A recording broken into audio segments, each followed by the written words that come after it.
tapi dia masuk ke kuping, masuk ke mata, gitu kan beresiko. Terus kemudian waduh berantakan air kemana-mana. Makanya dibuat talang. Kalau di rumah tuh talang kita nggak usah pakai talang, kita beli aja perlak kita gulung, gitu. Ya, ini biar tahu ini namanya talang air. Nah, ini kita praktekkan gimana masaknya. Jadi bisa kita mulai. Saya kalau mau mendekat boleh, makanya jangan karena saya posisi ini Bu Eca pagi ini mau melakukan tindakan keramas ya Pak, karena Bapak ada patah tuh di kakinya sama tangannya ya, jadi nggak bisa keramas udah 3 hari nih Pak, rambutnya terlihat kotor, lengket dan sedikit bau. Kita seperti kemarin janji mau keramas pagi ini ya Pak. Bapak sudah siap dan siap ya Pak, bersedia ya. Dekatkan alat-alat ke pasien dan pasang santiran atau jaga privasi klien. Udah ya, udah deketin. Saya bisa umpama tekniknya terus Cuci tangan, pakai sarung tangan. cuci tangan ya, nggak boleh kaki ya. Cuci tangan bener udah tahu ya? Oke. Ini sarung tangannya bersih ya, tindakan kita bersih, jadi nggak apa-apa, nggak usah terlalu jaga kayak gini kita boleh. Karena tindakannya adalah kalau tindakan steril nggak boleh nih kita pegang ini. Tindakannya bersih, rambut kan nggak bersteril ya. Rambut steril gimana? Tindakannya adalah bersih. Kalau bisa jadi ada yang ketombean, ada yang kutukan. Ya kalau rambut di steril nggak bisa botak nih, karena suhunya kan lebih dari 120 derajat Celcius rambut bisa botak. Nggak ada rambutnya maksudnya.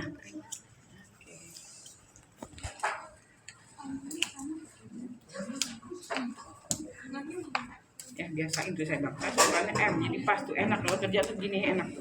Oke, dah. Lalu pakai somek. Somek ini tujuannya buat kita supaya nggak basah. Kan ini salah satu main air ya, main air.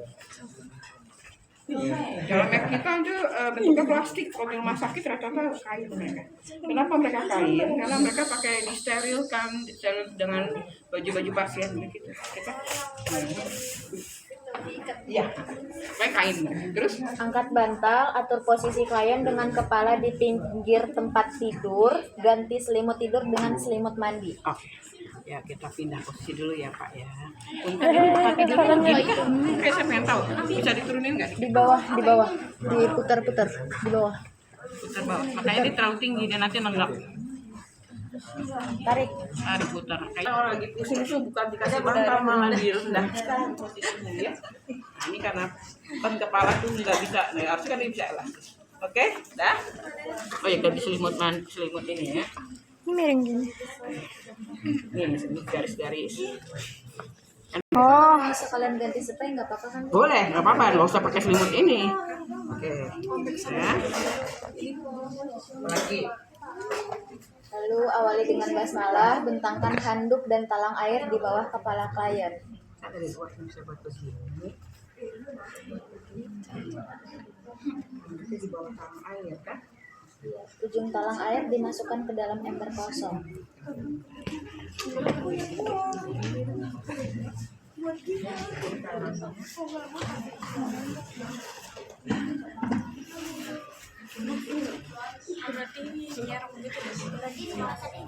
Ada mereka kayak gini, jadi kita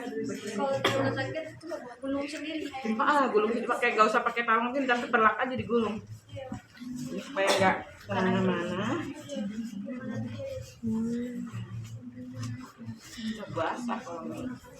Ini siapa yang itu?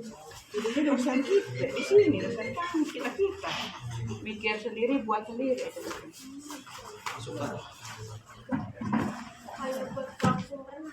Nah, iya benar. Perlak kayak gini juga nyari ada kayak mesti terpal ya, terpal gitu ya. Oke, enak kan? Coba. Ya, dah. Lalu tutup mata dengan kasa, tutup telinga dengan kapas. Mati dia. Pak, ini kalau mau ditutup dikit ya Pak, tadi takutnya kena. Tapi kalau Bapak nggak mau nggak apa-apa. Jadi kalau kuping nggak ada baiknya ya Pak, karena kan deket banget dengan rambut Pak. Jadi Bapak kalau mau ditutup boleh, kalau nggak saya tutupnya tipis aja nih Pak. Sebenarnya rileks juga sih. Kamu kalau di masker wajah, coba sambil ngerem, enak kan? Beda ya Bu, kalau di telinga kan tadi kapas katanya. Itu apa nih? Sebenarnya yang bagus kapas, tapi memang kapasnya jangan yang lepas-lepas, nanti nyangkut lagi. Kita ambil kapas yang udah bulat begitu ya. Tapi kalau pakai kasa juga nggak apa-apa. Boleh. Di rumah tangga saya bilang kan jarang ada kayak gini umumnya kapas. Tapi kapasnya harus dibulet-buletin, jangan sampai nyangkut gitu ya. Ini kuping mana lu bang?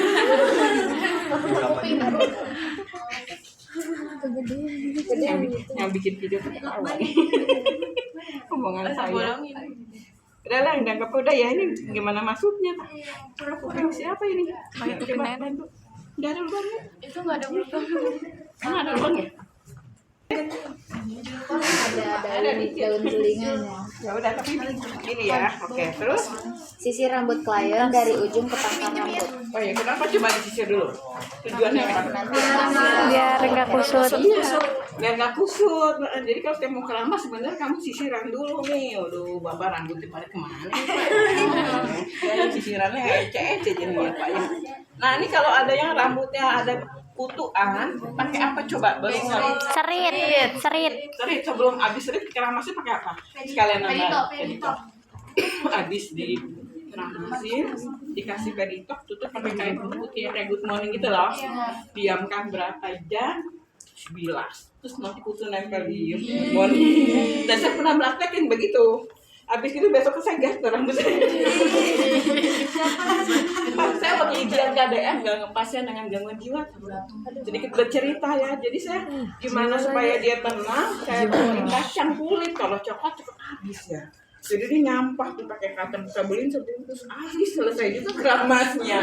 Saya deg-degan dia ngamuk gitu kan. Jadi saya ujian ya, makanya saya bilang kamu masih mending nyiapin semua juga sendiri. Jadi saya beli kacang Garuda ada sebungkus deh, kasih gitu. Lanjut. Lalu basahi rambut dengan air hangat perlahan. Nih ya, ini kita bahasin dia biar apa coba dulu? Biar apa coba? Pori-porinya Biar kebuka. Iya nggak sih? Lemas. Kalau nggak gitu kan dia langsung berasa nggak enak ya. Dia lemesin dulu. Saya sebenarnya enaknya pakai rambut, tapi rambut itu masih nyerah kalau itu rambutnya bisa bisa. Lagian parfumnya jadi rusak. Oke. Ya. Tuangkan sampo pada kasa, gosok ke pangkal rambut, masas kulit kepala dengan ujung jari secara sistematis hingga rambut bersih. Kita biasakan ini dulu ya kita ambil. Enak kalau gini ada rambutnya ya. Kalau kita keramas tuh gini kan, kiri kanan kita gunain tuh, biasakan gini dulu sampai dia. Mohon maaf ya kalau yang bau itu berasa loh. Saya berkeramas masalah dari pagi. Kalau kita keringetan ya pakai kerudung gitu kan, itu ini enak banget nih kalau jadi pasien beneran nih. Saya juga mau digini ya. Oh lihat, ntar dulu ya gini dulu nih dirapain udah. Ini kalau mau mijit kalau gini nih tuh. Gini ngantuk dianya. Nanti kalau begini nanti ya temen kamu ya. Ini kalau yang pusing-pusing gini nih kepalanya habis ujian nih. Ada masih Tuh ya, tuh tidur. tidur sih. Tuh kan? Enggak bang. Bisa jadi Oke, gitu habis sudah. Nah, ya udah terasa di sini ini bau kuduk nih. Kalau dia kan tidurnya suruh tidur terus pasien kan. Kan kalau perawat kerja bener itu juga orang menghargai kok kerjaan kita. Alhamdulillah ada perawat yang benar-benar nggak usah malu kamu jadi perawat. Tidak semua orang bisa loh. Nah kan? Baru nih. Nih supaya kita nggak merasa basah kan kepala kita gini nih tangan kita. Makanya itu basah kan? Tangan kita menjaga nih. Dan sampai kena dia ke mata. Ini tangan kita begini nih, nggak diguyur gitu mata kena kan. Tuh. Jadi kan tuh.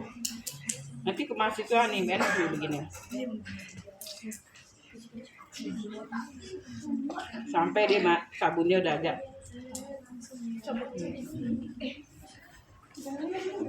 Dari ini juga kegedean ya. Ini enggak sih? Masih begitu kan bilas ya. Nah nanti terakhir kita mau meses boleh lagi. Ada juga kan yang apa hair lotion ya. Yang rambut supaya kuat gitu kan akar-akar.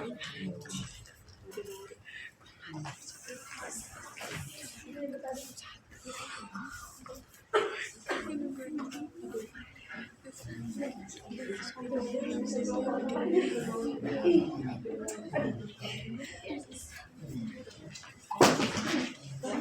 sekali lagi.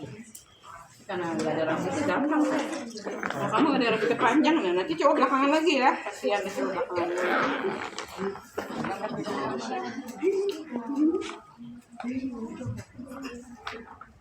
Ini yang paling suka agak di sini ya, paling suka makanya kita rasain dulu.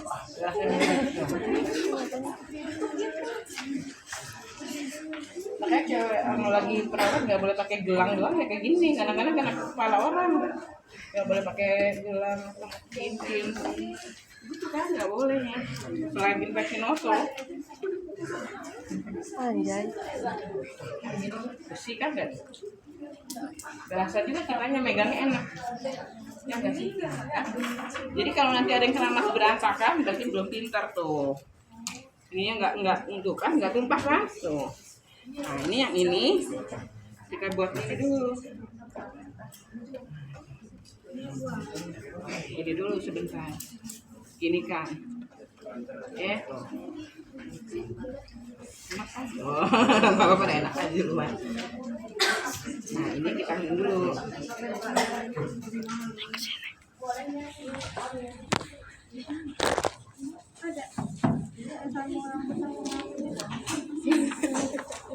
Baru ini kalau kita mau meset lagi boleh, mau pakai apa namanya lotion gitu ya, rambutnya suka ada penguat loh yang hair lotion ya, vitamin. Nah habis begini baru deh kita melakukan pijit lagi juga boleh. Nah, vitamin tuh suka ada kan, anak-anak muda bisa tahu tuh kalau lagi kering banget di salon ya. Ini buat bersih nih, ini punya siapa nih? Punya mahasiswa ya? Nah, buat kamu praktek gimana ya? Gak apa-apa lah ya. Ini nggak ini kok. Nih, misalkan kamu pijit ya, contohnya nih pijit gini aja nih. Sambil dikasih hair tadi itu yang vitamin, gini kan tuh. Gini kan, ambil, enak banget sih pasti begini. Oh. Sesuai dengan apa sih serabut sarafnya ya tuh. Ini yang pakai suka pusing sini, temporalis. Kalau lagi sakit nih suka pusing di sini. Kamu kalau pusing di sini, habis ujian nih pusing di sini. Ya nggak sih? Iya, pijit aja begini. Enak dia. Kalau gini tuh. Enak banget ya, enak banget sih kalau gini, enak banget saya. Kalian tidur ya? Pokoknya gini aja. Biasain kalau udah biasa tangan nggak ini kok. Saya suka mijitin orang sih, makanya saya juga tahu cara mijitnya para ini gini. Ya nggak sih? Iya. Nah, kemudian kalau udah gini enaknya dia duduk aja, suruh nyisir. Duduk. Badannya bisa ya, nah sisir udah seperti biasa. Biasa lah nyisir, nggak usah bingung gini doang nyisirnya. Nah, kalau kamu rambutnya panjang, jangan dibiarkan dia nggak disisir. Kan ada yang bilang kalau lu jangan sisir kan masih basah, justru disisir supaya apa? Supaya lemes. Udah kering kan dia, apalagi yang sampunya nggak ada kondisioner ya. Air kondisioner kan bikin keras kan ya, jadi masih basah tuh disisir aja malah lebih bagus. Dengan disisir kamu juga tahu kulit kepalanya, kalau dia bersih tuh dia putih. Kalau kamu tadi cara ngebersihinnya masih ada kayak ketombean, berarti kamu ngebersihinnya nggak bener. Pas kalau ada gini kan, makanya waktu pada banyak tombe ya, kita gini-gini tuh, gini-gini. Kenapa? Iya, kalau ternyata ketombenya banyak, sih pasti sisir ketombe malah keluar lagi. Kalau kepalanya luka-luka ya, Pak? Jangan basah. Luka-luka nggak dikeramas sih. Jadi kalau di ketombenya ternyata pas kita sisir banyak, jadi si kasa dikasih minyak rambut dikit, kemudian kita gini-giniin. Kalau kita buka-buka pakai kuku kita, dia makin sakit. Jadi pakai minyak rambut diginiin. Tapi tipis aja, jangan banyak-banyak malah tombe nanti numpuk. Supaya kasa lembab aja, nanti giniin. Pas kita pakai, kalau kita sisir kita lihat rambutnya masih udah bersih nih, ketombe udah nggak ada gitu ya. Ternyata makin kita sisir makin banyak ketombe, berarti kamu keramasnya tadi nggak di. Berarti kalau misalkan kepalanya luka-luka nih Bu, kayak ada luka misalkan berarti sebelum tindakan kita ngecek dulu. Ya kalau gitu jangan. Itu bentuknya kita nggak dikeramas model begitu. Misalkan nih ya, dia ada tabrakan, ada jahitan di sini, tapi sini rambutnya kotor sama pasir. pakai kasa tekniknya, bukan keramas. Kita bicara yang berikutnya ya. Ini seumpama ya, dia habis tabrakan, sini luka jahitan. Sementara sininya ada pasir-pasir karena jatuh di aspal. Pakai kasa yang kasih air, ini kan aja pelan-pelan tuh. Sampai nanti pasirnya pada keluar. Kalau memang ternyata banyak banget, kita boleh yang sininya ada luka, kita guyur dikit, bentuknya kayak ngeguyur ada bengkok gitu. Ini seumpama ya. Ternyata dia banyak ya. Di bengkok tujuan gini. Kita gini dulu nih. Kita rembes-rembesin dulu. Jadi kayak satu orang ngerembes, satu orang yang guyur, satu orang kita gini. Jadi sambil diguyur, sambil ininya kita gini. Pasirnya banyak. Tapi ini yang dijahit kan, supaya nggak infeksi juga. Dan kalau dia terasa pasir-pasir kan badan kayaknya nggak enak ya. Ada yang kayak berasa ada yang berat kepalanya dia gitu kan. Gini ya Pak. Ini tujuan bengkok juga begini ya, makanya bengkok itu begini bentuknya, jadi gini. Kalau dia muntah langsung begini. Kalau orang yang kecelakaan dibersihin ke kepalanya, posisinya datar. Pokoknya semua hal ada bagusnya dia datar, jangan posisi yang semi. Karena kan sirkulasi kita mau kita larikan ke otak, supaya dia tidak terjadi kekurangan oksigen. Makanya posisinya datar aja. Kalau misalkan ternyata nggak enak gitu ya nggak apa-apa, naiknya sedikit aja, nggak usah tinggi-tinggi, segini aja nih. Dia nggak enak misalkan kayak gimana gitu ya, nah segini aja. Karena dia butuh oksigen di kepala. Kalau tiba-tiba muntah, pasien sekarang dia suka muntah tuh, gangguan dalam ini, langsung miringin begini, miringin muntahannya ke sini. Kalau dia dibiarkan muntah masuk ke perut, masih mending. Kalau perut masuk ke paru-paru, jadi sesak karena cairan paru-parunya banyak. Sering muntah kan, makanya orang kecelakaan itu selalu ditelentangin. Karena kita nggak tahu tiba-tiba dia muntah, kalau telentang kan minimal dia jatuhnya ke bawah gitu, bukan ke paru-paru gitu ya. Ya kalau udah muntah jangan geli-geli ya, namanya juga pasien. Kamu kembali lagi bahwa ini adalah pasien. Jangan gitu, nggak boleh ya. Kita kan hubungannya bahwa kita menghargai manusia, apapun kondisinya. Udah? Dari? Perhatikan pasien dan alat-alat, lepaskan celana, sarung tangan dan jari tangan. Diperhatikan. Ini kalau udah begini sebenarnya udah enak. Kalau dia perempuan yang biasa dandan ya, kamu kasih kaca dia. Bu, ini udah keramasin. Ibu mau bedakan lagi nggak sekalian? Atau misalkan ibu rambutnya mau dikasih vitamin apa tidak? Kalau gitu kan bisa. Terus kalau dia biasa lah ya, ntar dikibas-kibas gitu kan. Kalau dia masa kita udah kayak di hotel, ada hair dryer segala, itu mau di hair dryer ini rambutnya Bu gitu. Dicatok juga boleh Bu? Dicatok. Catok saya nggak ngerti loh. Kalau aku itu mah. Kalau di rumah sakit belum boleh. Kenapa? Karena rambut itu juga menunjukkan kondisi ya. Kalau tiba-tiba dia meninggal, kan tidak boleh ada yang palsu kan dalam kuburnya nanti. Termasuk juga palsu. Makanya kalau kamu nanti olah aja kan bisa dicek. Kalau boleh ada sesuatu yang palsu adalah dibawa ke alam kuburnya kan. Buka semua. Berarti kalau yang pasang apa yang di buat patah tulang itu? Oh, patah tulang kalau pen kan operasi dalam. Oh, dalam nggak bisa lah. Kan misalkan mohon maaf ya, dia ada pasang pen, terus dia meninggal serangan jantung gitu kan. Masa kita operasi buka pen ya nggak mungkin. Jadi nggak usah. Ya enggak. Artinya apa kalau tadi tanya agama? Masa kita melukai mayat sih? Itu kasar itu kan melukai mayat. Oh, udah meninggal, misalkan dia pasang pen. Dia serangan jantung, meninggal, sudden death gitu kan ya, sudden cardiac death, tapi dia ada pasang pen. Terus dia udah meninggal, terus kita membongkar-bongkar mayat, kan mungkin, kan nggak boleh menyakiti namanya, kan kita nggak boleh, kita mandiin aja dengan cara yang halus, kecuali dia meninggalnya dalam kondisi meninggal, dia lagi tindakan pembedahan atau apa ya mungkin bisa gitu, tapi juga kan dokter bukan dokter khusus, kan dokter jantung buka itu ya nggak mungkin, spesialisnya kan beda-beda ya. Gitu itu saya nanti tanya aja ya kalau pelajaran agama ya. Nah, Pak Ibnu misalkan kayak gitu, dia ada pasang pen, kemudian dia serangan jantung, terus dia bawa di alam kuburnya, boleh nggak pen itu terbawa gitu kan? Meninggal tapi bukan dalam operasi yang pen, operasi yang lain, atau dia serangan jantung dan pasang gitu. Menurut saya sih nggak boleh, karena itu melukai mayat ya. Coba nanti kita.